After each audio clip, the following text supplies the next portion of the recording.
Je suis griot de père en fils. Mon fait père, Sidiki Diabaté, paix en son âme, fut griot aussi.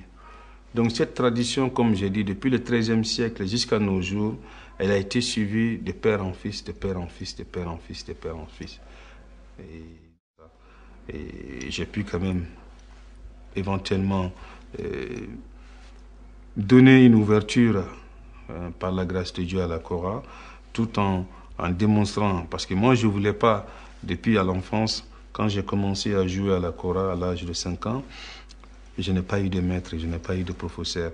Mais j'écoutais quand même aussi les cassettes de mon père, de mon fait-père et de mon grand-père Amadou Bansan Diabaté, et d'autres musiciens aussi, et d'autres joueurs de Kora du Mali, et de la Guinée-Conakry, et de la Gambie.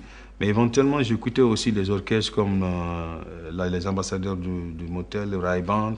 J'écoutais aussi le Bembeya Jazz de la Guinée. Et j'écoutais Otis Redding, j'écoutais Jimi Hendrix, Johnny Hallyday, etc., etc.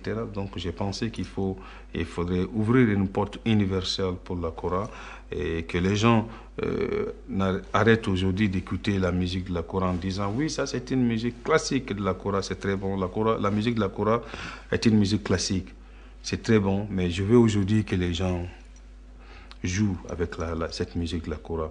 Il y a eu des exemples avec les Espagnols, le Ketama, avec Taj Mahal, qui est un prophète du blues, avec le dieu du blues, Ali Farka Touré, etc., etc.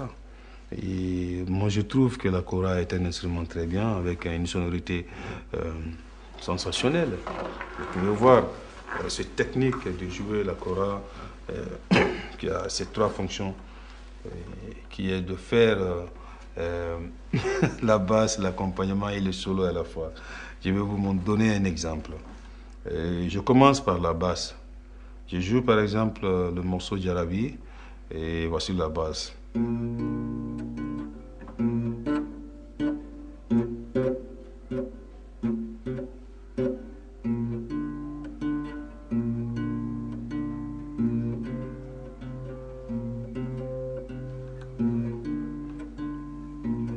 Maintenant, je fais l'accompagnement.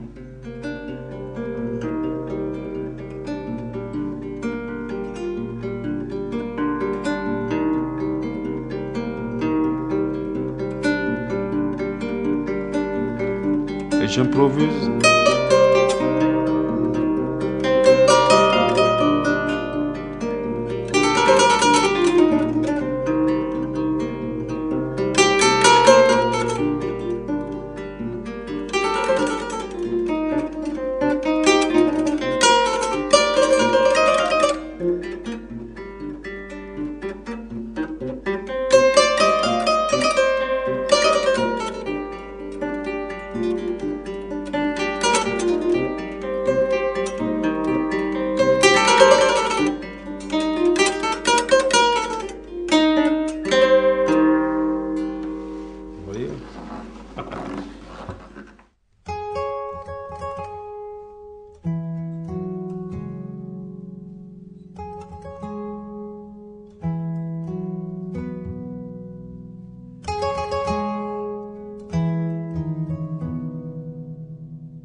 Ce nouveau chef-d'œuvre s'appelle Mandingue Variation, la variation mandingue.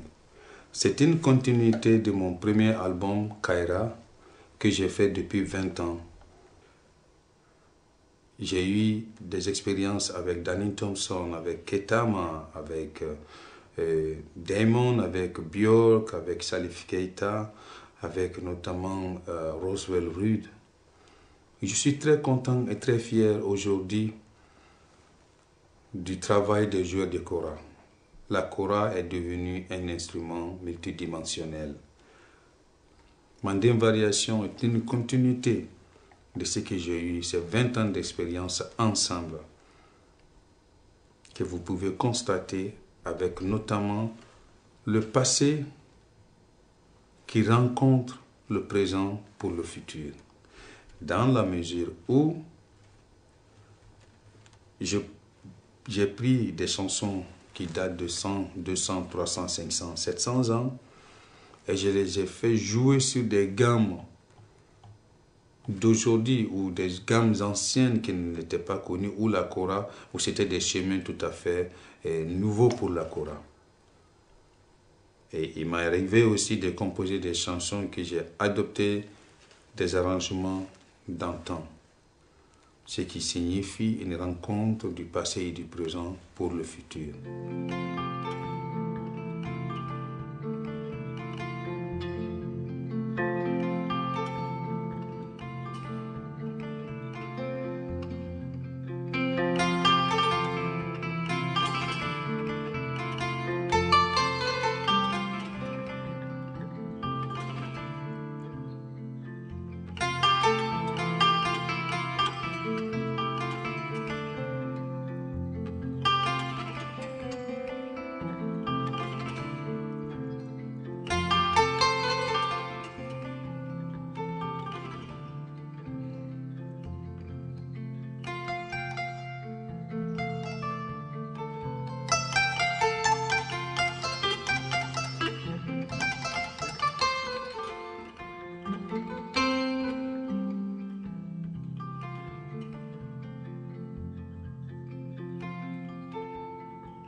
Pour Manding Variation, cet album n'est pas comme les autres albums de kora dont on a l'habitude d'entendre.